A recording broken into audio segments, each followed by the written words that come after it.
Buenos días y bienvenidos un día más a Capuchas Verdes, vuestro canal de naturaleza y supervivencia. En el día de hoy os traigo un nuevo vídeo de plantas silvestres en el que os voy a hablar de una planta que es poco conocida, o al menos lo es poco conocida para mí.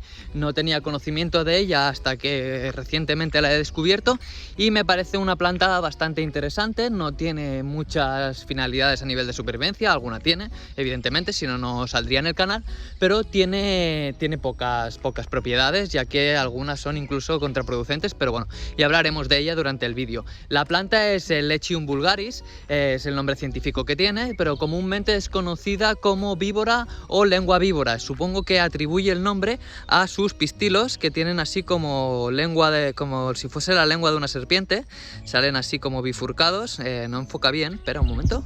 Lo apreciaremos mejor directamente desde la planta. Si nos fijamos, pues tiene estos pistilos que tienen así como la forma de la lengua de una serpiente, que se bifurcan 2 a 2, y supongo que el nombre se le atribuye por esto. Así que bueno, como siempre, si os interesa el vídeo, quedaros, y si no, nos vemos en el siguiente. Empecemos. Pero quería hacer un pequeño inciso, uno muy pequeñito, antes de empezar el vídeo y hablar de esta planta que tengo aquí detrás, y era para deciros que los que conozcáis el canal, en propósitos de año nuevo, una de las propuestas era conocer muchísimo las plantas que me rodean y aprender de ellas, cuáles son sus utilidades, si son comestibles, etc. Y desde que salgo al campo, salgo con una mentalidad mucho más abierta, mucho más observadora, más relajada. No voy a hacer kilómetros, sino que voy a disfrutar de la naturaleza y a observar esas plantas. Y la verdad es que me ha fascinado la cantidad de plantas que pueden llegar a ser o comestibles o útiles en el tramo tan pequeño que paso todos los días a sacar a pasear a las perras. Son apenas un par de kilómetros y he podido llegar a encontrar hasta 20 ejemplares distintos, desde la amapola, la chicoria, diente de león, cardo mariano. Hay muchísimas plantas que son comestibles y que probablemente no les prestemos atención, pero es una pasada. Para un momentito para que veáis esto de aquí. Mirad cómo está la abeja entrando dentro de las flores para comerse el néctar, que es algo a tener en cuenta, ya que luego hablaremos de ello en el vídeo, porque es una de las propiedades que me gusta bastante de esta planta.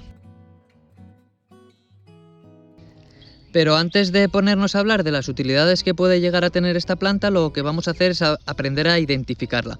Para ello, deciros que es una planta que desde la base hasta arriba puede llegar a medir tanto 50 centímetros como 1,5 metros. Eso también dependerá del sitio en el que esté y la exposición al sol. Crecerá más en aquellas zonas sombrías, ya que subirá más para arriba para buscar la mayor cantidad de sol, y las hojas estarán mucho más dispersas. En cambio, en zonas donde está bastante expuesta, como es esta de aquí, será mucho más compacta y medirá bastante menos. Tenemos que destacar sus hojas, que son así ovaladas y alargadas, sin forma un poco de punta, pero lo más importante de ellas son estos pequeños pelos que tienen a todo su alrededor. A priori podrían parecer urticantes, pero no lo son, simplemente que creo que son para defenderse de predadores, ya que lo harían desagradable al paladar. También es verdad que está todo el tallo cubierto. Si nos fijamos, esos tallos también están completamente cubiertos de estos pelos, que crecen desde la base hacia arriba. Así que es verdad que en algunas zonas del tallo hay alguna que otra hoja, pero suelen crecer en la base todas las hojas, y luego sale este tallo que crece hacia arriba del todo, y en sus extremos tenemos estas flores tan bonitas que tenemos aquí, también cubiertas de pelos, todos los capullos. Pero la flor es esta de aquí, que es preciosa, a mí me encanta. Tiene una forma así tubular, en forma de cono invertido, y tiene estos pistilos que salen hacia afuera, que es lo que supongo que le atribuye el nombre de lengua víbora, por estos estambres que tiene aquí. Si nos fijamos bien, parecen la lengua de una serpiente, y está toda repleta de estas florecitas que posteriormente germinarán, brotarán y acabarán sacando los frutos, que a día de hoy nos los puedo enseñar, ya que no hay ninguna que haya fructificado aún. Bueno, os hago así un plano un poco general para que veáis lo bonita que es, y decir que es fácil encontrarla. A poco que busquemos, no solo hay este ejemplar de aquí, sino que está todo lleno. Si nos fijamos, todas estas flores lilas que nos encontramos, incluso ahí al fondo hay más, ahí, bueno, no se desenfoca, ahí en el fondo hay unas cuantas más. Bueno, está todo lleno. Aquí hay algún ejemplar suelto, aquí otro ejemplar. Si nos vamos ahí al otro lado, también por ahí vemos un poquito de lila. Hay muchísimas por todas partes, no me había fijado nunca en ella, pero ahora que la estoy observando, viniendo hacia aquí me he encontrado muchísimos. He querido venir en esta zona en concreto porque había muchas juntas, pero había muchas de ellas sueltas por todo el camino.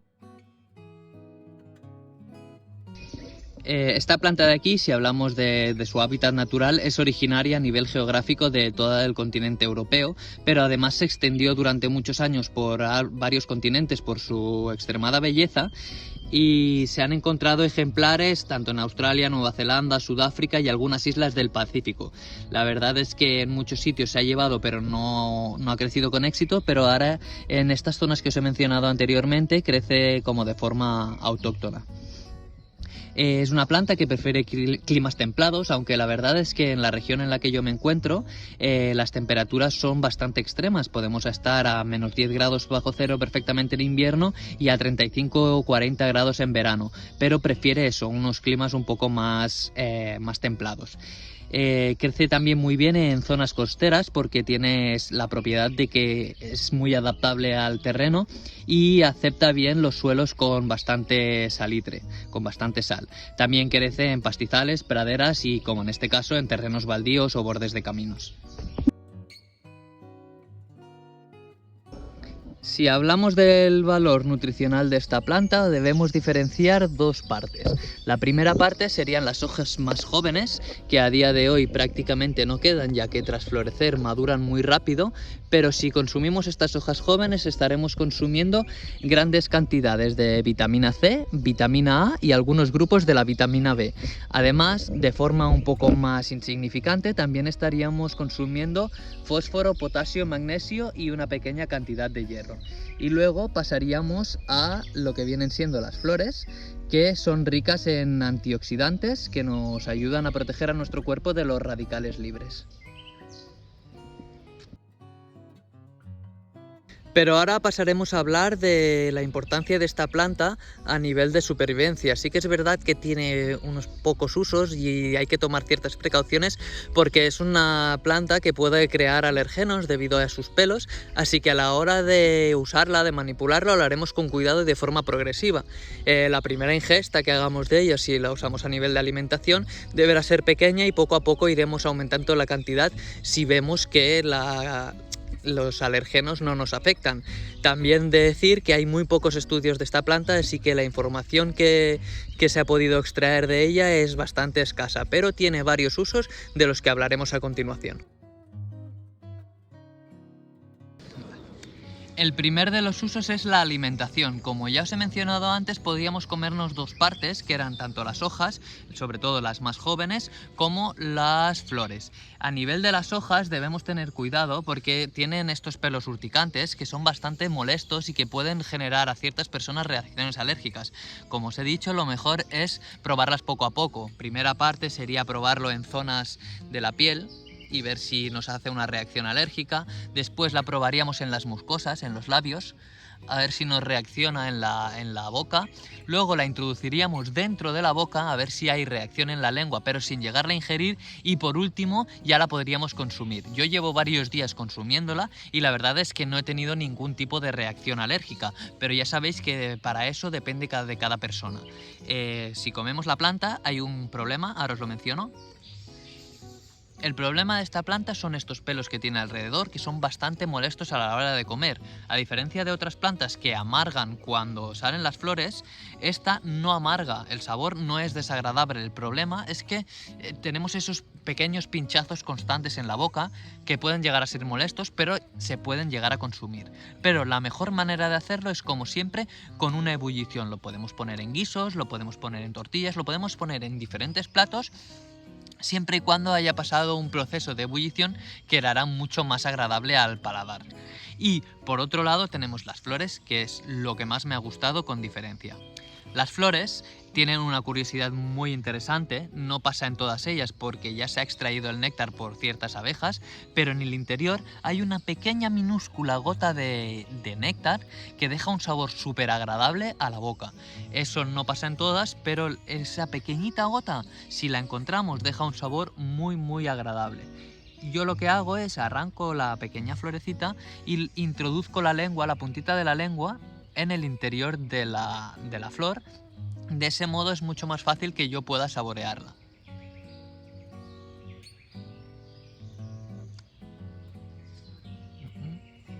Este ejemplar, por ejemplo, no tenía. Vamos a ver este. Este veo aquí un pequeño brillo, puede ser que sí.